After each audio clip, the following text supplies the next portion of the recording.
Kung online seller ka o kaya balak mong mag-online selling o kaya meron kang maliit na shop o tindahan sa bahay, ang magiging best friend mo talaga, etong manggantong heavy duty na label printer.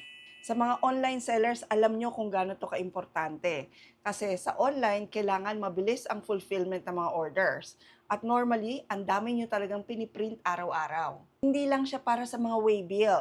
Kasi kung hindi ka naman nag-online at hindi mo kailangan ng waybill, pwede rin siya sa mga QR code sticker, sticker for your products, mga labels for your documents, at kahit pa nga mga custom stickers. Iba't ibang sizes yung pwede nyong i-print na sticker dito. Tingnan nyo ah. So yung lagayan niya ng paper dito, pwede nyo siyang i-adjust. Ayan o, may mga sukat siya dyan. Actually, iba't ibang sticker paper ang pwede nyo ring mabili online. Ida-download nyo lang yung kanyang app, ayan o, yung Flash Label Pro.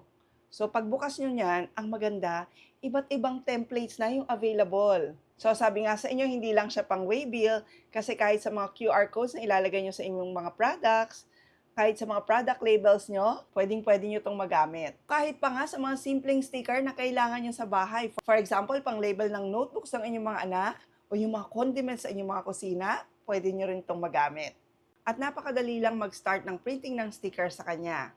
Kasi i-connect nyo lang itong inyong flash printer sa inyong app via cellphone o kahit pa nga computer, tapos pwede nyo na siyang gamitin. Tapos hindi lang siya via Bluetooth nyo pwedeng i-connect o gamitin sa inyong mga device. Kasi meron siya ritong USB port. Ito naman, pwede nyong i-connect sa inyong mga computer. Pwede rin kayong mag-download ng mga apps sa inyong computer para magamit nyo siya. Or pwedeng regular printing straight sa inyong mga seller centers. Kaya very convenient talaga siyang gamitin. So easy connect lang siya at napakabilis ng printing dito. Kaya sa mga online sellers nga, mas mabilis ang trabaho nyo pag ito yung gamit nyong printer. At malinaw din yung mga labels na nilalabas niya. So kung sa mga oras na to nagka-canvas ka rin ng printer para sa iyong negosyo, i-try mo na rin to kasi sulit na sulit talaga ang printer pag multifunction.